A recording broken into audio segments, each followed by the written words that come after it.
اصل اور اپنی تمام تر خصوصیات کے ساتھ، تاکہ اس کی نافعیت میں مزید اضافہ ہو سکے۔ تو جہاں تک میں سمجھتا ہوں، میری ناقص رائے اس سلسلے میں پہلے بھی بات ہوئی، میں یہی سمجھتا ہوں کہ ہمیں اس وقت ارباب مدارس کو غور کرنے کی ضرورت ہے کہ ہم جو ادارے اس کے متحمل ہیں کہ وہ اپنے اداروں کے اندر، چاہے پرائمری لیول پہ ہو، سیکنڈری لیول پہ ہو، یا اس سے آگے بڑھ کر ہائر سیکنڈری پر جائیں یا انٹر کالج تک، ہمیں اپنے اداروں کے اندر اس نظام کو لانے کی ضرورت ہے۔ چونکہ پرائمری لیول میں یا بلکہ 8ویں تک ہمارے پاس اس میں کافی گنجائشیں ہیں کہ اپنے آپ اس کا جو نصاب ہے اس میں کافی ریلیکس ہے، وہ کہ اس میں آپ اپنے نظام کو، نظام تعلیم میں طریقہ کار کے بارے میں آپ کی کیا رائے ہے، یعنی کہ کیا کہنا چاہ رہے ہیں؟ جی سوال دوبارہ طریقہ کار کیا ہو اس کا؟ طریقہ کار یہی ہے کہ ہمیں اولین فرصت میں اپنے اداروں کے اندر پرائمری لیول پہ ہو چاہے سیکنڈری لیول پہ ہو، اسکول کا قیام عمل میں لانا ہوگا، اور تبھی ہم اپنے اداروں کے وجود کو مستحکم بنیادوں پر قائم رکھ سکیں گے۔ کیونکہ دیکھیے یہ شرط جو بات ہو رہی ہے اس وقت کہ ہم اداروں کے اندر 10ویں کے دارالعلوم دیوبند میں استاد محترم مولانا سید ارشد مدنی صاحب نے یہ بات فرمائی کہ دارالعلوم یہ فیصلہ کرنے جا رہا ہے کہ چند سالوں کے بعد 10ویں کے بعد ہی طلبہ کو داخلہ کرے گا، اور نیچے وہ نظم کریں گے جو اپنے بچے آ رہے ہیں شاید مکتب میں جو ان کا 5 سالہ نظام ہے، وہاں پر ان کو NIOS وغیرہ کے تھرو، جمعیت اوپن اسکول کے تھرو 10ویں کروا دیں گے۔ لیکن مسئلہ یہ ہے کہ دارالعلوم یا یہ جو مرکزی ادارے ہیں وہاں یہ شرط تو چل سکتی ہے، ظاہر ہے کہ وہ 10ویں کے پاس اداروں طلبہ کا ہی داخلہ منظور کریں، لیکن جو علاقائی مدرسے ہیں، چھوٹے چھوٹے مدرسے لے بیٹھے ہوئے ہیں، تو ظاہر ہے ان کے لیے یہ شرط لگانا اتنا آسان نہیں ہوگا، اور ان کو اس کے مطابق طلبہ مل جائے تو بہتر ہوگا کہ ہم اپنے نظام کے ساتھ ساتھ اداروں کے اندر ایک مستقل ایک نظام قائم کریں، اور اس طریقے سے نصاب کو ایڈجسٹ کیا جائے۔ اس میں ہم گھنٹوں میں بھی تخفیف کر سکتے ہیں، یعنی دورانیہ گھنٹوں سے مراد میرے اس کو دورانیہ ہے کہ 45 منٹ کیا جائے، اور اس انداز سے کر کے ہم ان نصاب کو شامل کر کے ان کو اس پرائمری لیول تک ہم کرا دیں، اور پھر چاہے وہی ادارے NIOS سے کرا کر دارالعلوم میں ان کو تیار کر کے بھیجیں۔ رہے بڑے ادارے جو کر سکتے ہیں وہ آگے تک سوچیں، وہ 10ویں تک قائم کر سکتے ہیں تو 10ویں تک لائیں۔ ہمارے پاس ایک سب سے بڑی سہولت ہے، ہم اقامتی ادارے لے کر ہمارا نظام ہے، ہمارے وقت میں گنجائش موجود ہے، اس میں وقت کو ایڈجسٹ کیا جا سکتا ہے، اس کی نظیر موجود ہے، بہت سے ادارے اس پر کام کر رہے ہیں، تو اس پر اگر مثبت پیرائے میں سوچا جائے تو میں سمجھتا ہوں یقیناً کچھ نہ کچھ حل نکل کر آئے گا۔ جی حضرت مولانا حذیفہ صاحب سے میری درخواست ہے کہ اس موضوع پر اس سوال کے جواب میں آپ کی کیا رائے ہے؟ جو بھی مولانا شکیب صاحب نے کہا، آپ کی کیا کے ذہن میں کیا اس کا خاکہ ہے؟ جی السلام علیکم ورحمۃ اللہ وبرکاتہ۔ جی وعلیکم السلام۔ اصل میں ہمارے سامنے 2 قسم کے مسائل ہے۔ جی ایک تو مسئلہ ہے جو عصری تعلیم حاصل کر رہے ہیں ان کو دین سکھانے کا، اس طرف تو کسی کی توجہ ہوتی نہیں ہے، جبکہ وہ بہت بڑی ضرورت ہے، اور اس طرف بہت زیادہ توجہ ہے کہ بھائی دینی مدرسے والے کو عصری تعلیم کیسے پڑھائی جائے۔ ٹھیک ہے، یہ بھی ضرورت ہے، اس میں کوئی دو رائے نہیں۔ اس کا حل کیا؟ کیونکہ ہمارے یہاں پر دینی اور عصری تعلیم دونوں کا انتظام ہے۔ 1980 میں عصری تعلیم، 79 میں 1400 ہجری میں عصری تعلیم دینی تعلیم کا آغاز ہوا 6 طلبہ سے، اور پھر اس کے 11-12 سال کے بعد حضرت قاری صدیق صاحب باندھوی رحمۃ اللہ علیہ کے اشارے پر اور حضرت کے مشورے پر اور حضرت ہی کے رہنمائی میں حضرت نے کہا کہ بھائی میں یہ چاہتا ہوں کہ آپ کے یہاں پر دینی ماحول میں عصری تعلیم کا انتظام ہونا چاہیے، تو وہ شروع ہوا۔ تو ہمارے یہاں پر 2 نظام الگ الگ چلتے رہے ایک عرصے تک، لیکن اتنا ضرور تھا کہ جیسے میں خود پڑھا ہوں تو میں نے اپنی تعلیم کے زمانے میں حفظ کیا، اور حفظ کرنے کے بعد ساتھ میں 17 نمبر کا فارم ہوتا ہے مہاراشٹر میں، اس سے میں نے 10ویں پاس کیا، پھر اس کے بعد عالمیت میں آیا، 12ویں پاس کیا، پھر اس کے بعد مولانا آزاد سے BA کیا، MA کیا۔ تو لیکن پچھلے 5-6 سال پہلے ہم نے ہمارے طلباء کو اس چیز کی طرف متوجہ کیا کہ دینی تعلیم کے ساتھ عصری بنیادی تعلیم بہت ضروری ہے، لیکن اس کے ساتھ ہمارے ساتھ بہت بڑے چیلنجز ہیں۔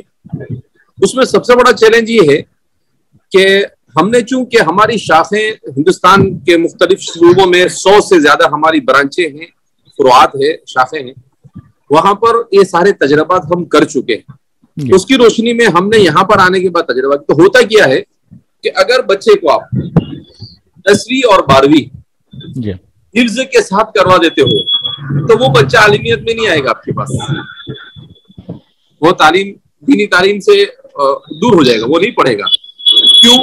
اس لیے کہ آپ جانتے ہیں سر سید جنہوں نے دنیاوی تعلیم کی بنیاد ڈالی، انہوں نے بھی یہ نعرہ لگایا تھا کہ ہم یہ چاہیں گے کہ ایک ہاتھ میں قرآن ہو اور ایک ہاتھ میں سائنس ہو. لیکن انہوں نے خود اپنے تجربات کی روشنی میں کہا تھا کہ دین اور دنیا کو جمع کرنے کی کوشش کی لیکن کمبخت دنیا غالب آ گئی. ان کے الفاظ ہیں جو میں نقل کر رہا ہوں. تو یہ اتنا آسان نہیں ہے، یہ بہت بڑا چیلنج ہے. اس چیلنج سے کیسے نمٹنا، اس کے لیے ہم نے یہاں پر ہمارے یہ نظام بنایا کہ ہمارے پاس 2 قسم کے طلبہ ہیں.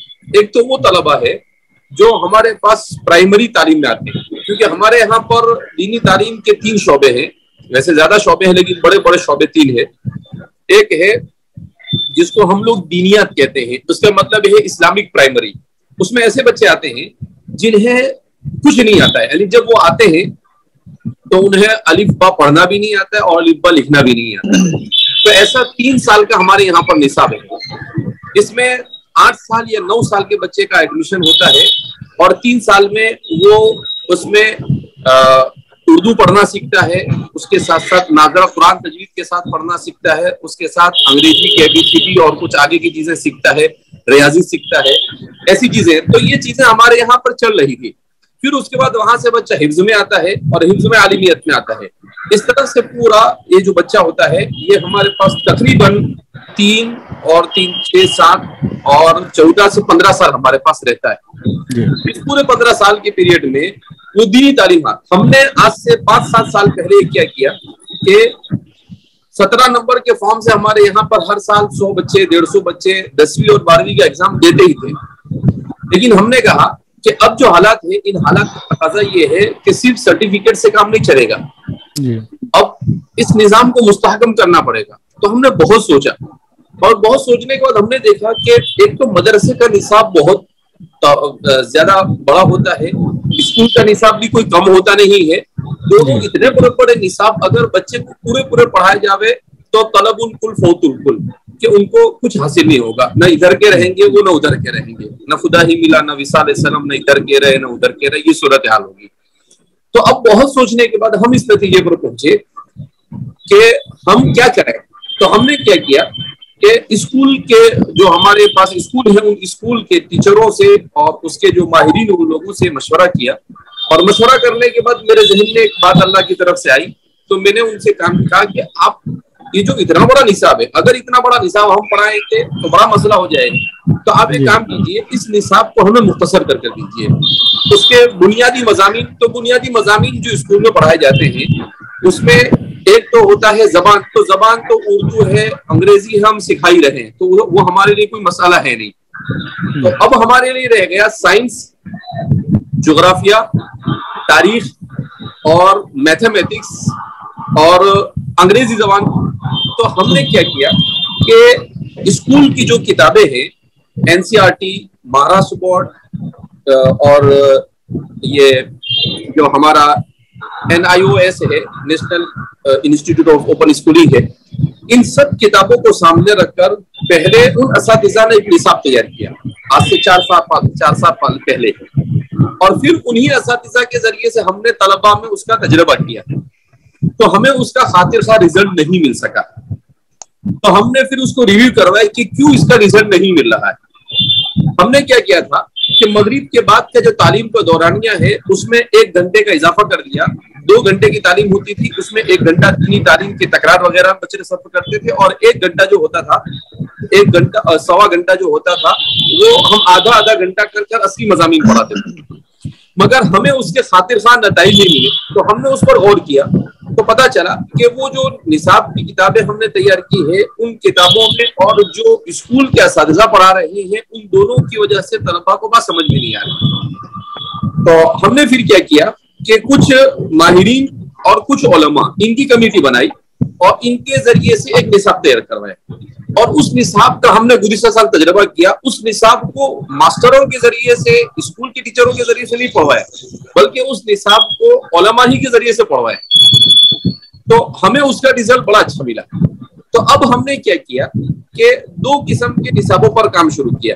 ایک تو جو بچہ ہمارے پاس پرائمری میں آتا ہے، اس بچے کے لیے جب وہ 3 سال یہاں پر رہتا ہے تو ہم نے پہلی سے لے کر 6ٹھی تک کا جو نصاب ہے اس کے لیے 3 کتابیں ہم نے ایسی تیار کروائی کہ ساری بنیادی چیزیں اس میں آ جائے، کوئی چیز چھوٹنے نہ پائے.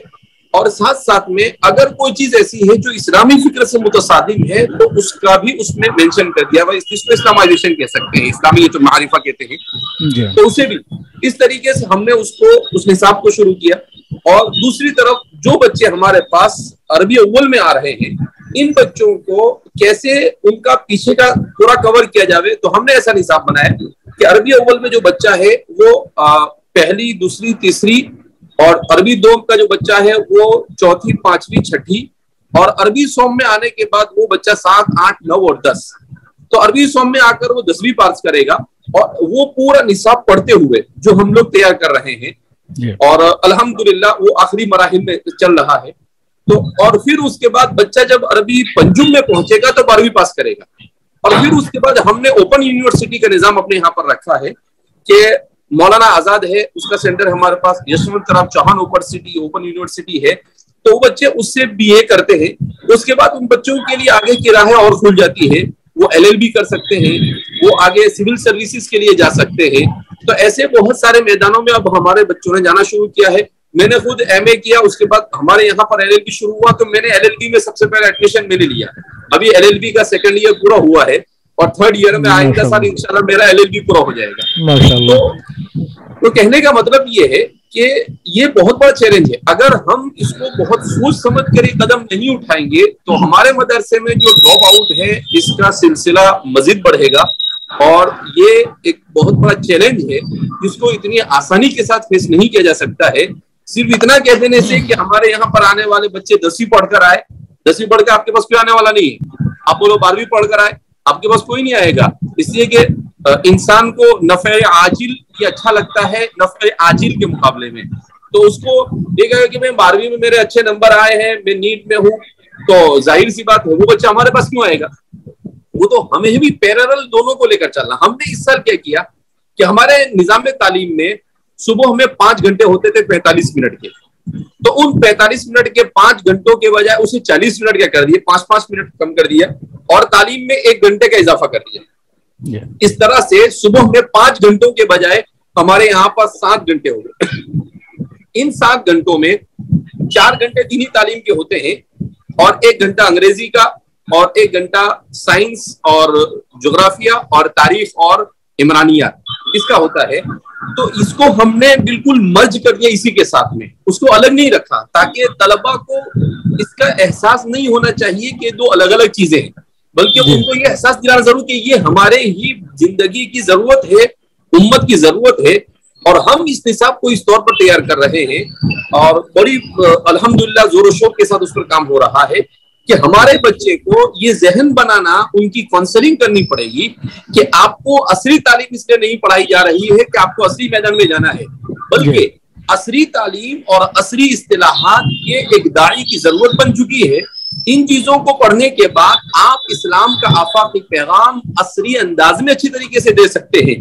یہ آپ کی ضرورت ہو تاکہ ہمارے مدارس کا جو مقصد اصلی ہے وہ فوت نہ ہونے پائے. ٹھیک ہے، کچھ بچے ہمارے ایسے تیار ہو جو سول سروسز کے اندر میں جائے، وہ بھی ہماری بہت بڑی ضرورت بن چکی ہے اس وقت. تو اس کے لیے الگ نظام، لیکن اسلامی تشخص کے تحفظ کے ساتھ ان تمام چیزوں پر رعایت کرتے ہوئے بہت سوچ سمجھ کر اس کو آگے بڑھانا. آج ہی ہمارے والد صاحب سفر سے نکلے تو مجھے سے بات کر رہے تھے، تو بہت سارے مدارس والے ہمارے یہاں پر روزانہ آ رہے ہیں کہ بھائی عصری تعلیم کو کیسے چلایا جائے.